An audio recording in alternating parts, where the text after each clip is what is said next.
إن الحمد لله نحمده ونستعينه ونستغفره ونعوذ بالله من شرور أنفسنا ومن سيئات أعمالنا من يهده الله فلا مضل له ومن يضلل فلا هادي له وأشهد أن لا إله إلا الله وحده لا شريك له وأشهد أن محمدًا عبده ورسوله أما بعد فإن خير الحديث كتاب الله وخير الهدي هدي محمد صلى الله عليه وسلم وشر الأمور محدثاتها وكل محدثة بدعة وكل بدعة ضلالة وكل ضلالة في النار أعوذ بالله من الشيطان الرجيم بسم الله الرحمن الرحيم يا أيها الذين آمنوا اتقوا الله حق تقاته ولا تموتن إلا وأنتم مسلمون يا أيها الناس اتقوا ربكم الذي خلقكم من نفس واحدة وخلق منها زوجها وبث منهما رجالا كثيرا ونساء واتقوا الله الذي تساءلون به والأرحام إن الله كان عليكم رقيبا يا أيها الذين آمنوا اتقوا الله وقولوا قولا سديدا يصلح لكم أعمالكم ويغفر لكم ذنوبكم ومن يطع الله ورسوله فقد فاز فوزا عظيما۔ تمام قسم کی تعریف و توصیف، بزرگی اور بڑائی، کبریائی، حمد و ثنا اللہ رب العالمین کے لائق و زیبا ہے کہ جس خالق و مالک نے ہم سب کو مسلمان بنایا اور ہماری رہنمائی کے لیے آخری پیغمبر محمد مصطفیٰ صلی اللہ علیہ وسلم کو نبی اور رسول بنا کر کے بھیجا۔ حاضرین جمعہ، محترم بزرگوں، نوجوان ساتھیوں، بچوں اور پردہ نشین مائیں بہنیں، آج کی گفتگو کا عنوان ہے صحابہ کرام کا مقام و مرتبہ۔ پیارے بھائیو بزرگوں، صحابہ کرام یہ اللہ کے نبی صلی اللہ علیہ وسلم کے ساتھی ہیں اور دین کو ہم تک پہنچانے کا ذریعہ ہیں۔ قرآن کو ہم تک پہنچانے کا صحابہ کرام ذریعہ ہیں۔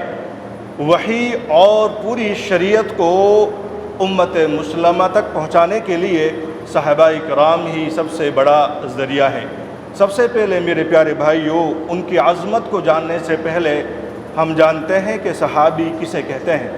اللہ کے نبی صلی اللہ علیہ وسلم کے صحابہ کرام کی تعریف ہے من لقی النبی صلی اللہ علیہ وسلم مؤمنا ومات علی الاسلام، کہ جو اللہ کے نبی صلی اللہ علیہ وسلم سے ایمان کی حالت میں ملاقات کرتا ہے، ایمان کی حالت میں ملاقات کرنے کے بعد اس ایمان پر اس کا خاتمہ بھی ہوتا ہے، یہ دونوں شرطیں ہیں، اس کو صحابی کہتے ہیں۔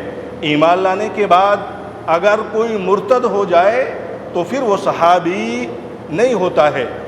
بہرحال میرے پیارے بھائیو بزرگوں، صحابہ کرام کے مقام و مرتبوں کے متعلق آپ کتاب و سنت کو جب کھولیں گے تو متعدد بار آپ پائیں گے کہ ان کی فضیلت کو اللہ رب العالمین نے خود واضح کیا ہے۔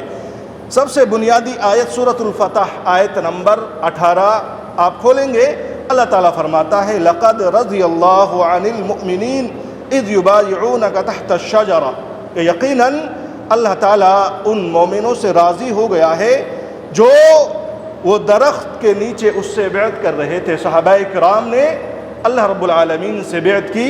دیکھیے ان صحابہ کرام کا یہ مقام ہے کہ اللہ نے قرآن میں اعلان کیا کہ اللہ ان سے راضی ہے، اللہ ان سے راضی ہے اور یہ اللہ سے راضی ہیں، لہٰذا کسی بھی صحابی کو ہم غلط الفاظ میں یاد کریں یا اس کی صحابیت پر ہم حملہ کریں تو میرے پیارے بھائیو دراصل ہم قرآن پر، اسلام پر حملہ کرنے والے ہوتے ہیں۔ یہ صحابہ کرام کا مقام ہے۔ مزید اللہ رب العالمین کہتے ہیں سورۃ الفتح کے اندر محمد الرسول اللہ والذین معہ اشداء علی الکفار رحماء بینہم، کہ محمد صلی اللہ علیہ وسلم اللہ کے رسول ہیں اور جو آپ کے ساتھی ہیں، جو آپ کے ساتھ ہیں، جو صحابہ کرام ہیں وہ کفار پر سخت ہیں، وہ میرے پیارے بھائیوں آپس میں بڑے رحم دل ہیں، آپس میں وہ ایک دوسرے کا ساتھ دینے والے ہیں۔ یہ صحابہ کرام کا مقام ہے۔ اور پیارے بھائیوں اللہ تعالیٰ نے کہا فقد عفا کہ ہم نے انہیں معاف کر دیا۔ اگر کوئی خطا صحابہ کرام سے ہوئی تو رب العالمین نے خود اعلان کیا کہ ہم نے ان کی خطاؤں کو درگزر کیا ہے۔ اسی طریقے سے اللہ تعالیٰ نے نبی کریم صلی اللہ علیہ وسلم کے ذریعے سے کتنے صحابہ کرام تھے کہ جن کو اس دنیا میں ہی جنت کی خوشخبریاں سنائیں۔ یہ صحابہ کرام کا مقام تھا۔ جنت کی خوشخبری پانا وہ بھی نبی صلی اللہ علیہ وسلم کی زبانی، میرے پیارے بھائیوں اس سے عظیم فضیلت کوئی نہیں ہو سکتی۔ اسی لیے پیارے نبی صلی اللہ علیہ وسلم نے صحیح بخاری کی حدیث نمبر 3673 کے اندر فرماتے ہیں لا تسبوا اصحابی کہ لوگوں میرے صحابہ کرام کو گالی نہ دو، ان کو برا بھلا نہ کہو۔ فوالذی نفسی بیدہ اللہ کی قسم جس کے ہاتھ میں میری ذات ہے، یہ میری جان ہے، لو ان احدکم اگر تم سب مل کر کے احد پہاڑ کے برابر بھی سونا خرچ کر دیں تو ان کے ایک مد کے برابر یا اس سے نصف حصے کو بھی نہیں پہنچ سکتے ہو۔ یہ صحابہ کرام کا مقام ہے۔ اللہ کے نبی صلی اللہ علیہ وسلم نے خود اعلان کیا کہ ان کو برا بھلا نہیں کہہ سکتے ہیں، زبان کا غلط استعمال نہیں کیا جا سکتا ہے، ان کی عدالت پر حملہ نہیں کیا جا سکتا ہے۔ پیارے بھائیوں، بزرگوں، نوجوان ساتھیوں، ذرا غور کریں، اگر ہم صحابہ کرام کی عدالت پر حملہ کریں، ان کو ہم صحابہ کرام نے جو خدمات دی ہیں ان کو شک کی نگاہ سے دیکھیں یا ان پر اعتبار نہ کریں تو پھر تو پورے اسلام کو ہم ڈھا دیتے ہیں۔ دراصل اسلام کی جو شکل ہے وہ صحابہ کرام کے ذریعے ہم تک پہنچی ہے۔ نبی کریم صلی اللہ علیہ وسلم کے ساتھ دینے والے یہ صحابہ کرام تھے۔ انہوں نے ہر مشکل کو برداشت کیا، ہر پریشانی کو برداشت کیا، لیکن کبھی نبی کا ساتھ نہیں چھوڑا، اپنا گھر بھی چھوڑ دیا، بیوی بچوں کو چھوڑ دیا، انہوں نے بھوک پیاس کو برداشت کیا، لیکن اپنے نبی کا صلی اللہ علیہ وسلم کا ساتھ انہوں نے نہیں چھوڑا۔ ہمیشہ اللہ کے نبی صلی اللہ علیہ وسلم کے لیے تن من دھن کی بازی لگانے کے لیے یہ تیار رہے۔ اللہ کے نبی کو مکہ سے نکالا گیا۔ میرے پیارے بھائیوں، کتنے عظیم صحابیے تھے کہ جو مکہ سے نکل جاتے ہیں گھر بار کو چھوڑ کر، کیوں؟ نبی کی محبت میں۔ صہیب رومی، اسی طریقے سے مصعب بن عمیر، کتنے مالدار لوگ تھے، لیکن نبی جب مکہ سے نکالے گئے اس کے بعد یہ مکہ نہیں رہ پاتے ہیں اور مکہ سے نکل کر اپنے نبی کی محبت میں مدینہ چلا جاتے ہیں۔ صحابہ کرام کے مقام کو آپ کو جاننا میرے بھائیوں، احد میں کتنے صحابہ کرام تھے؟ 313 تھے۔ کفار کے پاس سب کچھ تھا، ان کے پاس میرے بھائیوں سواریاں تھی، ہتھیار تھے، لیکن صحابہ کرام نہتے تھے، نبی تھے آپ لوگوں کے ساتھ۔ اگر ان کے ہم ایمان پر شک کریں گے، اگر ان کی عدالت پر شک کریں گے تو احد جیسا معرکہ ان صحابہ کرام نے اپنے ایمان کی طاقت سے میرے بھائیوں فتح کیا، ورنہ اگر ان کی عدالت پر شک ہوتا تو کیا صحابہ کرام ایک اتنی بڑی جماعت پر ایک چھوٹی سی جماعت کو فوقیت حاصل ہو جانا، یہ ان کی عدالت کی دلیل ہے، نبی کے ساتھ نہ چھوڑنے کی دلیل ہے۔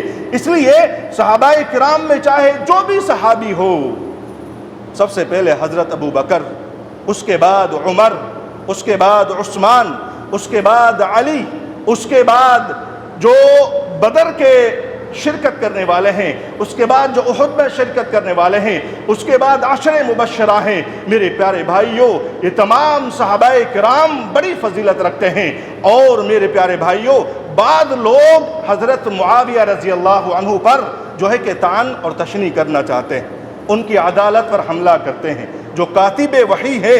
بلکہ صحابہ کرام میں کوئی بھی، چاہے اہل بیت میں سے ہو، چاہے صحابہ کرام میں سے ہو، سبھی سے محبت کرنا یہ ہمارا ایمان کا حصہ ہے۔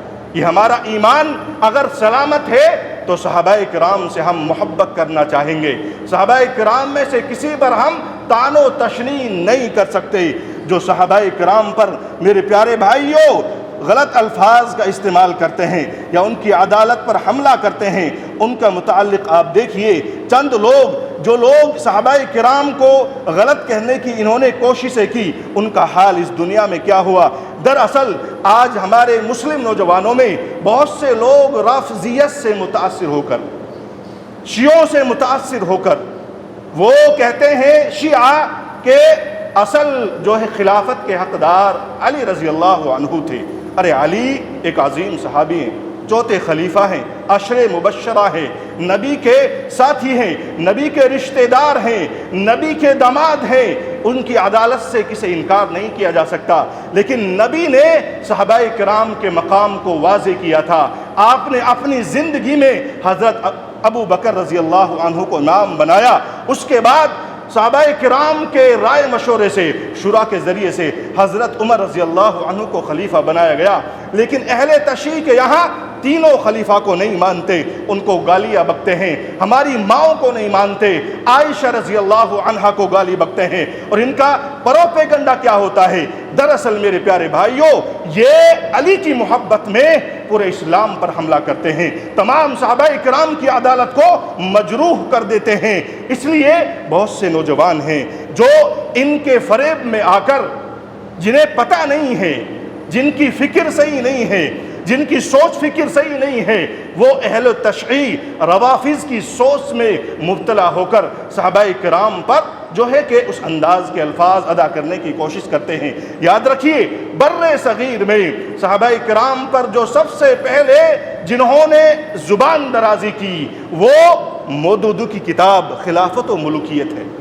ہمارے ہندوستان میں جو یہاں صحابہ کرام کے خلاف زبان درازی کرنا شروع کیا، اس کے اس ٹولی کے امام، اس ٹولی کے شیطان سب سے بڑے میرے پیارے بھائیوں یہ جماعت اسلامی والے ہیں۔ ان کے لیڈر ہیں، جن کو یہ قائد مانتے ہیں، جو مودودی صاحب ہیں، انہوں نے کتاب لکھی خلافت و ملوکیت اس نام سے کتاب۔ اس میں انہوں نے معاویہ رضی اللہ عنہ کو برا بھلا کہا، انہوں نے عثمان کے بارے میں غلط الفاظ کہے، صحابہ کرام کے بارے میں طعن و تشنیع کرنا شروع کیا۔ یہاں سے ہمارے بر صغیر میں یہ کتاب جب مارکیٹ میں آئی، لوگوں نے اس کو پڑھنا شروع کیا۔ میرے پیارے بھائیوں، یہاں سے یہ گروہ ہمارے بر صغیر میں شروع ہوتا ہے جو صحابہ کرام کے خلاف زبان درازی کرنا شروع کرتے ہیں۔ لہٰذا آج بھی میرے پیارے بھائیوں، نوجوان ساتھیوں، اگر آپ ان جماعتوں سے تعلق رکھتے ہیں، چاہے وہ جماعت اسلامی ہو، چاہے صوفیت کی جماعت ہو، چاہے رافضیت کی جماعت ہو، شیعوں کی جماعت ہو، چاہے علی کی محبت میں صحابہ کرام کو برا بھلا کہنے والے کی جماعت ہو، چاہے اہل بیت سے محبت کے الزام میں، اہل بیت سے محبت کے چکر میں جو لوگ دوسرے صحابہ کرام کی عدالت پر جو ہے کہ انگلی اٹھاتے ہیں، چاہے ان لوگوں کی فکر ہو، ان کی جماعت ہو، جو ان تمام گروہوں کی کسی بھی بات سے متاثر ہوگا، تو پیارے بھائیوں اس کے اندر ضرور اخوانیت کے اثرات مرتب ہو جائیں گے۔ اسی طریقے سے یہ سلسلہ شروع ہوا مودودی صاحب کا، تو اس کے بعد ڈاکٹر اسرار صاحب ان سے متاثر ہوئے، ان کے ساتھ کام کیا، ہمارا ملک تقسیم ہو گیا۔ اس کے بعد پاکستان چلے گئے، وہاں پر انہوں نے دوسری جماعت کو میرے بھائیوں مرتب کیا، لیکن اسی فکر سے یہ متاثر تھے۔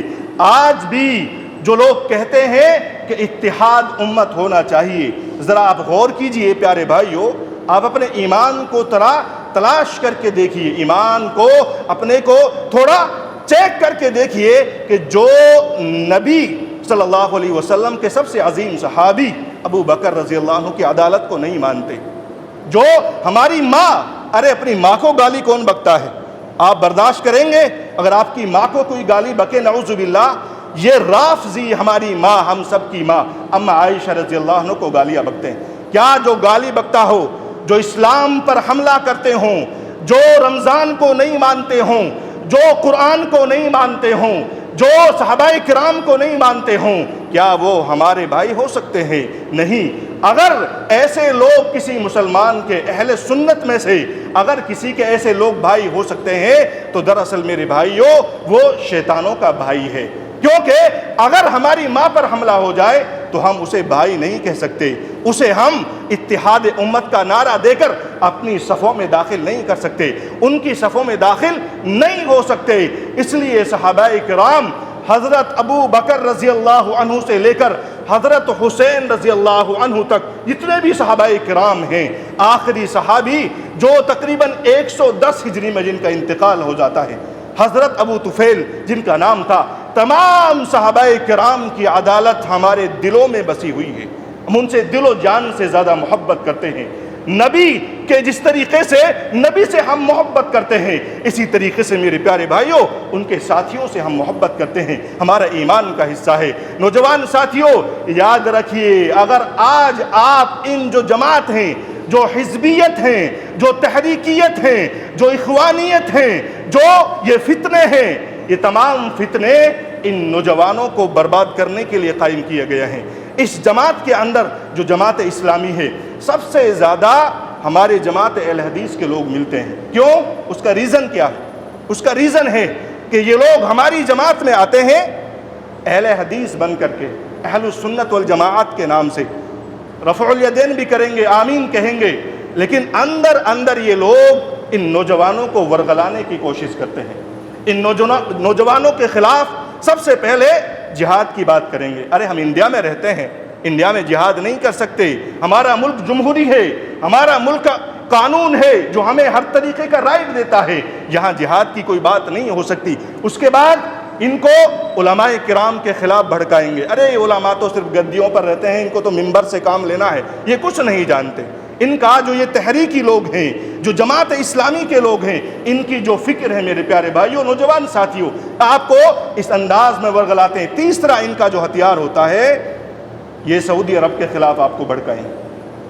سب سے پہلے جہاد کی بات، اس کے بعد علماء کرام سے دور کریں گے، ارے یہ کچھ نہیں جانتے۔ دیکھیے ہمارے جو ان کے سب سے بڑے امام جن کو یہ مانتے ہیں، جنہوں نے صحابہ کرام کو نہیں چھوڑا، ان کی طرف لے کر کے آئیں گے، اتحاد امت کا نعرہ لگانے کی کوشش کریں گے، میٹھی میٹھی باتیں کریں گے، کچھ ایسے پروگرام کرائیں گے، کچھ کٹ تقسیم کرائیں گے، اور جو ہے کہ ظاہر میں نوجوانوں کو دھوکے میں لا کر ان کی فکر کو، ان کے عقیدے پر حملہ کرنے کی کوشش کریں گے۔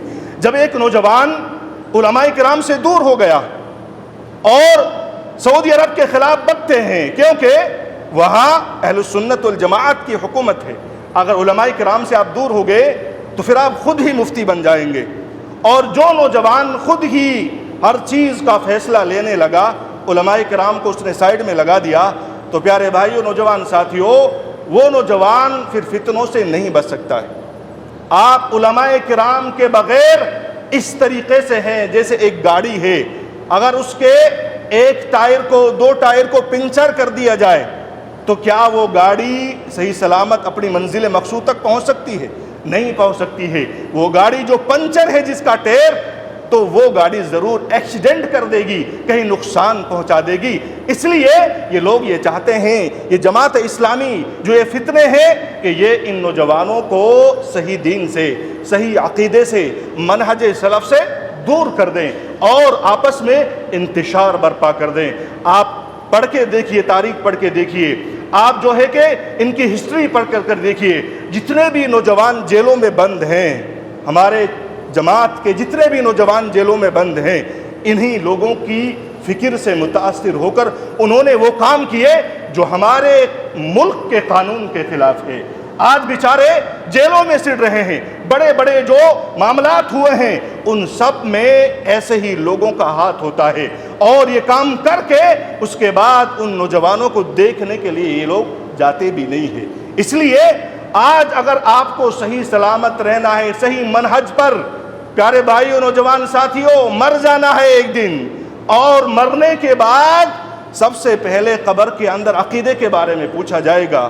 اگر عقیدہ صحابہ کرام کو، آپ گالی بکنے والوں کو اپنا آئیڈیل مانیں گے، ہماری ماؤں کو گالیاں بکنے والوں کو آپ آئیڈیل مانیں گے، سب سے پہلے قبر کے اندر جو پوچھا جائے گا من ربو کا، یہ بتائیے کس کو رب مانتے؟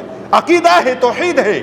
اس لیے یہ بنیاد اس دنیا میں بھی ہمارے ساتھ ہونی چاہیے کہ ہم ان تمام حزبیت سے، ان جماعتوں سے متاثر بالکل نہ ہو۔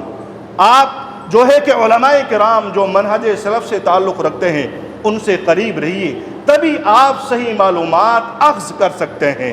صحیح معلومات تک پہنچ سکتے ہیں، ورنہ آپ ظاہر میں بہت سے نعرے لگائیں گے لیکن صرف جذباتیت ہوگی، آپ کے پاس حقیقت نہیں ہوگی، حدیث کی صحیح معرفت نہیں ہوگی۔ اور کچھ چند دن پہلے ایک شخص اس انڈیا میں، ہمارے ملک میں ان کا انتقال ہو جاتا ہے، جو صحابہ کرام کو گالیاں بکتے تھے اور حضرت معاویہ رضی اللہ عنہ کو گالی بکتے تھے۔ حضرت ابو ہریرہ رضی اللہ عنہ جو فقیہ امت ہیں، حضرت ابو ہریرہ جو سب سے بڑے محدث ہیں، سب سے زیادہ روایت بیان کرنے والے ہیں، ان کو غلط کہنے والے تھے، جو ایک صحیح العقیدہ انسان تھے، لیکن ان رافضیوں کے پروگراموں میں جا جا کر انہوں نے اپنے عقیدے کو، میرے پیارے بھائیوں، اہل سنت کے عقیدے سے دور کر دیا۔ اس لیے پیارے بھائیوں، نوجوان ساتھیوں، ہمارے لیے ضروری ہے کہ ہم صحابہ کرام سے دل و جان سے محبت کریں۔ اگر صحابہ کرام کے متعلق ہمارے دلوں میں کوئی بغض، کوئی کینہ، کوئی غلط بات اگر پیوست ہو گئی تو ہمارا دین و ایمان سلامت نہیں رہ سکتا ہے۔ اسلام ان کے ذریعے ہم تک پہنچا، قرآن صحابہ کرام کے ذریعے ہم تک پہنچا۔ میرے پیارے بھائیوں، نبی کے ساتھی یہ تھے، نبی کا ساتھ دینے والے یہ سب تھے۔ اگر ہم ان کی عدالت پر حملہ کریں گے تو پھر ہمارے پاس کچھ نہیں بچے گا، نہ خدا ہی ملا، نہ وصال سرم، نہ ادھر کے رہے نہ ادھر کے ہم، آپ کو کچھ نہیں ملنے والا ہے، آخر مرنا ہے۔ رب ہم سے ہمارے عقیدے کے بارے میں سوال کرے گا، ہمارے عقیدے کے بارے میں پوچھے گا۔ میرے پیارے بھائیوں، جو لوگ صحابہ کرام کے خلاف غلط باتیں کرتے ہیں، آپ کو وہ چند مختصر باتیں کہیں گے۔ ایک شخص حضرت حسین رضی اللہ عنہ کی بارے میں گستاخی کرنے لگا۔ ایک شخص حضرت حسین رضی اللہ عنہ جو نواسے رسول ہیں، جو جنت کے سردار ہیں، ان کے متعلق انہوں نے غلط الفاظ استعمال کیے۔ بیان کرتے ہیں میرے پیارے بھائیوں کہ اس کے بعد یہ شخص نابینا ہو جاتا ہے، چند دنوں کے بعد اس کے آنکھوں کی بینائی اللہ تعالیٰ کھینچ لیتا ہے۔ صحابہ کرام کے متعلق بہت ضروری ہے کہ ہم دھیان دیں۔ اسی طریقے سے حضرت ابو ہریرہ رضی اللہ عنہ کی حدیث کا ایک شخص نے انکار کر دیا کہ ہم ان کی حدیث کو نہیں مانتے۔ اس کے بعد پوری زندگی یہ شخص، میرے پیارے بھائیوں، خوف اور پریشانی میں مبتلا ہو جاتا ہے اور اس کے یہاں امن و سکون ختم ہو جاتا ہے، اس کی باڈی کانپنے لگتی ہے۔ اسی طریقے سے سعد بن ابی وقاص رضی اللہ عنہ پر جھوٹا الزام لگانے والا، ان کی بد دعا سے عمر بھر ذلیل و رسوا ہوا۔ اسی طریقے سے عثمان بن عفان رضی اللہ عنہ کی بے حرمتی کرنے والے کا ہاتھ سوکھ گیا۔ ایک شخص نے ہاتھ سے حضرت عثمان رضی اللہ عنہ پر حملہ کرنا چاہا، اس کے بعد یہ ہاتھ اس کا سوکھ گیا۔ صحابہ کرام کے خلاف جب انہوں نے کوشش کی بے حرمتی کرنے کی، بیان کرتے ہیں کہ ان کا ہاتھ اس کے بعد شل ہو گیا، سوکھ گیا، ایسا لگتا کہ یہ اس کی باڈی کا حصہ ہی نہیں ہے۔ میرے پیارے بھائیوں، اسی طریقے سے آپ دیکھیں گے ایک عورت تھی جو صحابہ کرام کو برا بھلا کہتی تھی، اس کے بعد وہ عورت خود اندھی ہو جاتی ہے۔ اس کے گھر کے پاس ایک کنواں تھا، اپنے گھر کے پاس ایک کنواں تھا، خود اس میں گر کر ہلاک ہو جاتی ہے، برباد ہو جاتی ہے، اپنی موت خود مر جاتی ہے۔ پیارے بھائیوں، یہ مختصراً چند باتیں جو حوالے کے ساتھ ہیں، کسی کو حوالہ چاہیے میرے پاس موجود ہے۔ تو جو صحابہ کرام کے خلاف زبان درازی کرتا ہے، ان کی عزت نہیں کرتا ہے، ان پر حملہ کرتا ہے، اس دنیا میں ذلیل ہوتا ہے اور آخرت میں بھی ذلیل ہو جاتا ہے۔ ایک آخری بات میں آپ سے کہوں گا، بہت سے لوگ صحابہ کرام کی محبت ہمارے دلوں میں ہے، لیکن جو شیعوں کا جو عقیدہ ہے، ان کے افکار سے متاثر ہو کر صحابہ کرام کو برا بھلا کہتے ہیں۔ ان کو کیا کہتے ہیں؟ خارجی لوگ، روافض کی جماعت۔ اور جو لوگ اہل بیت کو برا بھلا کہتے ہیں، اہل بیت میں بہت سے صحابہ کرام ہیں، لیکن شیعوں کے یہاں کیا ہے؟ یہ صرف علی، حسن، حسین، فاطمہ رضی اللہ عنہ، ان کو اہل بیت میں شمار کرتے ہیں، ان کا خاندان ہے، 4 لوگوں سے آگے، جبکہ ان کے علاوہ بھی اہل بیت میں بہت سے صحابہ کرام ہیں۔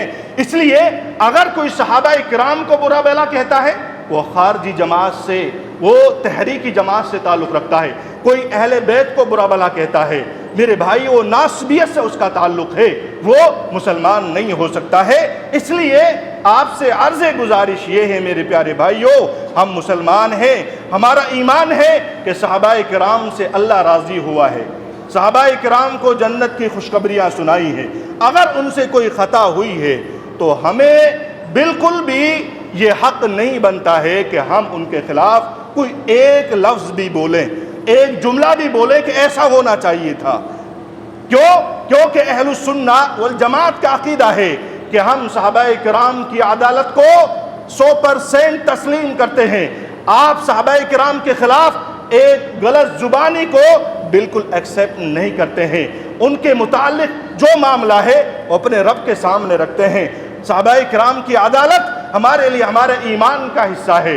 اگر ہم ان کی عدالت کو نہیں مانیں گے تو دراصل ہمارا ایمان بھی مکمل نہیں ہو سکتا ہے۔ قرآن کے پہنچانے والے وہ ہیں، وحی کے پہنچانے والے وہ ہیں، حدیث کو پہنچانے والے وہ ہیں، حدیث کو لکھنے والے وہ ہیں، تمام مسائل کو پہنچانے والے صحابہ کرام ہیں۔ اس لیے تمام صحابہ کرام سے، چاہے وہ اہل بیت سے تعلق رکھتے ہوں، چاہے اس کے علاوہ جو صحابہ کرام ہیں، میرے پیارے بھائیوں، تمام سے محبت کرنا اور ان کے خلاف کسی طریقے کی بھی بد زبانی کرنے سے بچنا، یہ ہمارے ایمان اور ہمارے عقیدے کا حصہ ہے۔ اور جو ان کے خلاف غلط زبانی کرتے ہیں، ان کے خلاف اٹھ کھڑے ہونا، ان سے میرے پیارے بھائیوں گفتگو کرنا، صحابہ کرام کے خلاف ڈیفینڈ کرنا اور صحابہ کرام کی فضیلت کو واضح کرنا، یہ ہم سب کی ذمہ داری بنتی ہے۔ رب العالمین سے دعا ہے کہ رب العالمین ہم تمام مسلمانوں کو صحابہ کرام کے مقام و مرتبے کو جاننے کی توفیق سے نوازے۔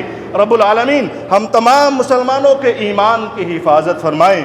ہمارا رب العالمین جب تک اس دنیا میں ہمیں سانس دے، زندگی دے، توحید پر ہم قائم رہیں، ہم منہج سلف پر قائم رہیں، ایسی توفیق اللہ ہم سب کو دے۔ رب العالمین ہمارا جب خاتمہ ہو ایمان پر ہو، صحیح کتاب و سنت کی فہم پر ہو، ایسی توفیق ہم سب کو دے، آمین۔ وآخر دعوانا ان الحمد للہ رب العالمین۔